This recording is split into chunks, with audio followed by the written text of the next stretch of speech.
Bonjour à tous et bienvenue pour cette nouvelle vidéo sur excelformation.fr. Cette vidéo va nous permettre de commencer une nouvelle série de cours dédiés à la prise en main d'Excel.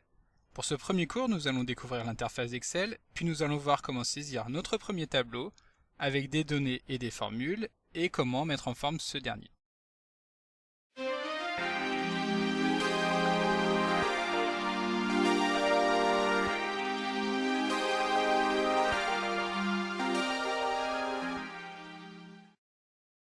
Pour commencer, nous allons passer en revue les différents termes du jargon d'Excel qu'il est bon de maîtriser avant de pouvoir utiliser ce dernier.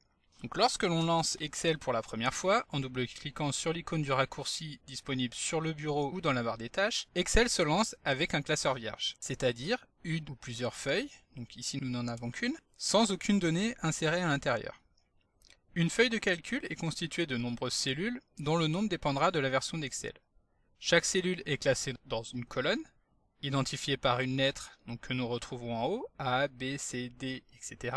et dans une ligne, donc identifié cette fois-ci par un numéro 1, 2, 3, 4, 5, etc. Nous pouvons donc simplement identifier une cellule en fonction de ses coordonnées. La première cellule de notre classeur est la cellule A1, juste en dessous nous retrouvons la cellule A2, et donc juste à côté la cellule B2.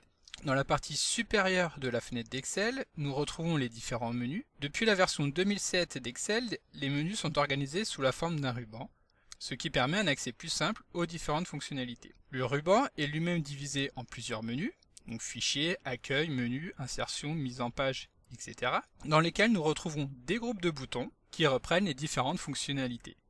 Donc, par exemple, dans le menu accueil du ruban, nous retrouvons le groupe presse-papier, police, alignement, nombre, style, cellule et édition. Donc nous n'allons pas nous attarder davantage sur le détail du menu ruban dans cette vidéo, cela fera l'objet d'un cours spécifique. Juste au-dessus du ruban, nous retrouvons la barre d'accès rapide, dans laquelle nous allons pouvoir insérer des raccourcis vers des fonctionnalités les plus utilisées. Par exemple, enregistrer le document, imprimer le document, et donc nous pouvons personnaliser ce menu afin d'y insérer des boutons permettant l'accès aux fonctions que nous utilisons régulièrement. En fonction de votre paramétrage, ce menu peut également se retrouver en dessous du ruban. Donc là, nous allons le laisser au-dessus. Et donc le dernier point essentiel de l'interface d'Excel se situe ici. Il s'agit de la barre des formules. C'est la zone de saisie des informations et c'est ici que nous allons pouvoir saisir nos formules, mais également les textes, les chiffres, les dates, etc. Alors par défaut, Excel est configuré avec l'option modification directe activée, ce qui signifie qu'il est possible de saisir une formule directement depuis la cellule sans avoir besoin de sélectionner la barre des formules. Maintenant que nous avons vu rapidement comment se présente une fenêtre Excel, nous allons voir comment saisir des informations. Alors pour suivre ce tuto dans les meilleures conditions, je vous invite à télécharger le pack de classeurs dont le lien est disponible dans la description de la vidéo et à réaliser les opérations en même temps que moi.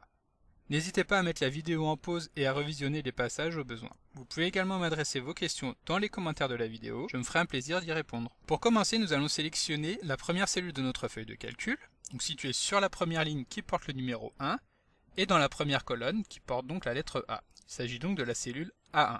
Nous allons cliquer dessus pour la sélectionner. Lorsque la cellule est sélectionnée, nous allons pouvoir saisir du contenu dans cette dernière. Pour cela, il va nous suffire de taper, donc par exemple le titre de notre tableau, qui va être vente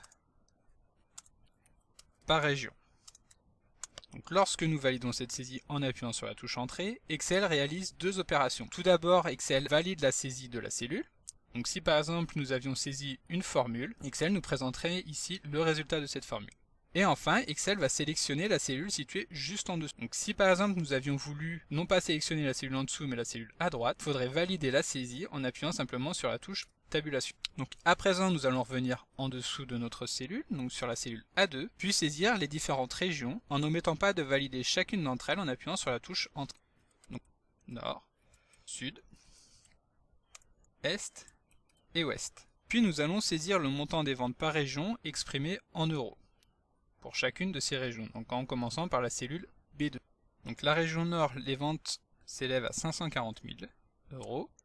Pour le sud, 84 521, 6 587 Et donc pour la région sud, les ventes s'élèvent à 53 254. Et donc nous validons chacune des saisies en appuyant sur la touche Entrée. Maintenant que nous avons saisi nos données, nous aimerions bien connaître le montant total que ces ventes représentent. Donc pour cela, nous allons utiliser une formule d'Excel. Les formules d'Excel sont une des fonctionnalités essentielles d'un tableur, et c'est ce qui va permettre de différencier par exemple d'un outil de création de tableau qui peut être intégré dans un traitement de texte. Il faut toujours commencer la formule par le signe égal. C'est en effet ce signe égal qui permet de dire à Excel effectue le calcul suivant. Donc pour réaliser notre calcul, nous allons procéder de la manière suivante. Donc nous commençons par sélectionner la cellule sur laquelle nous voulons insérer notre formule. Donc il s'agit ici de la cellule B6 qui est déjà sélectionnée. Puis nous saisissons simplement le signe égal. Et enfin nous pouvons saisir notre formule. Donc là nous voulons connaître le montant total des ventes. Pour cela, nous allons simplement saisir chacune de nos ventes avec le signe plus qui permet d'effectuer une addition.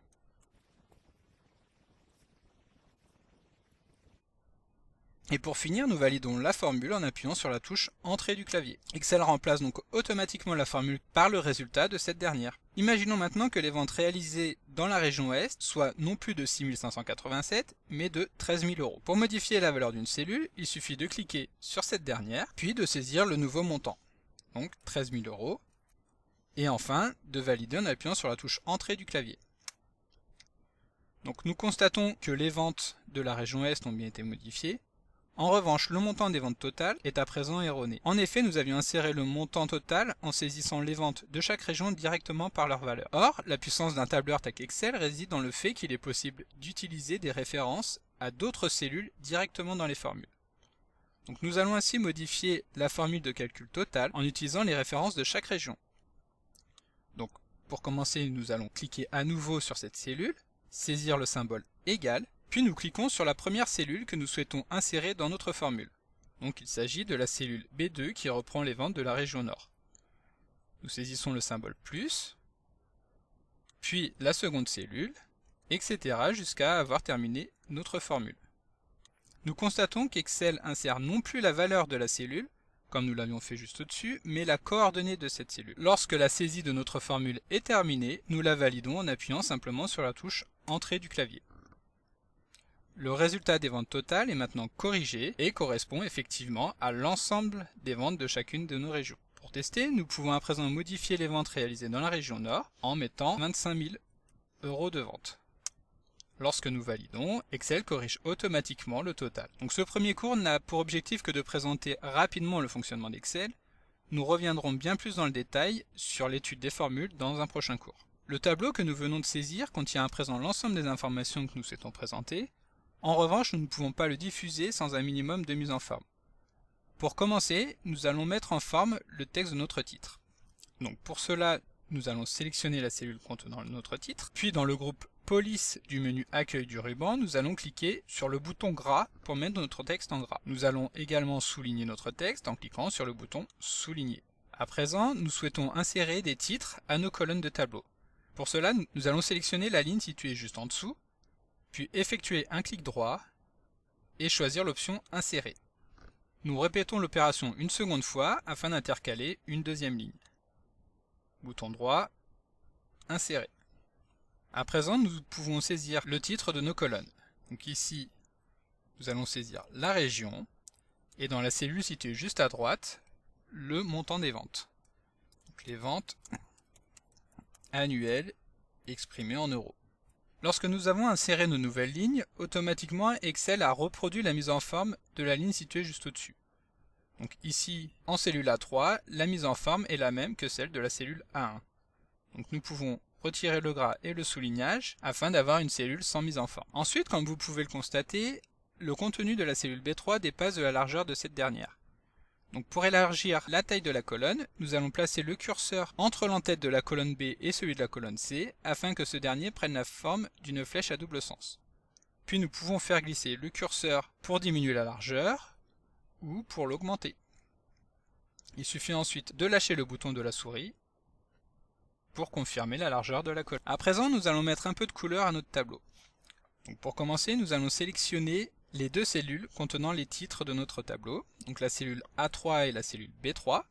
Puis dans le menu déroulant couleur de remplissage, nous allons sélectionner une couleur pour nos cellules. Il suffit de cliquer sur le bouton, pour valider le changement de la couleur de fond. Nous allons répéter l'opération pour la cellule totale, en mettant une couleur plus foncée, puis pour les noms de régions. Donc cette fois-ci, nous allons choisir une couleur plus claire. À présent, il ne nous reste plus qu'à formater nos valeurs numériques pour les rendre plus agréables à lire. Donc nous allons commencer par sélectionner les cellules B4 à B8, puis dans le menu Format de nombres, nous allons choisir le format monétaire.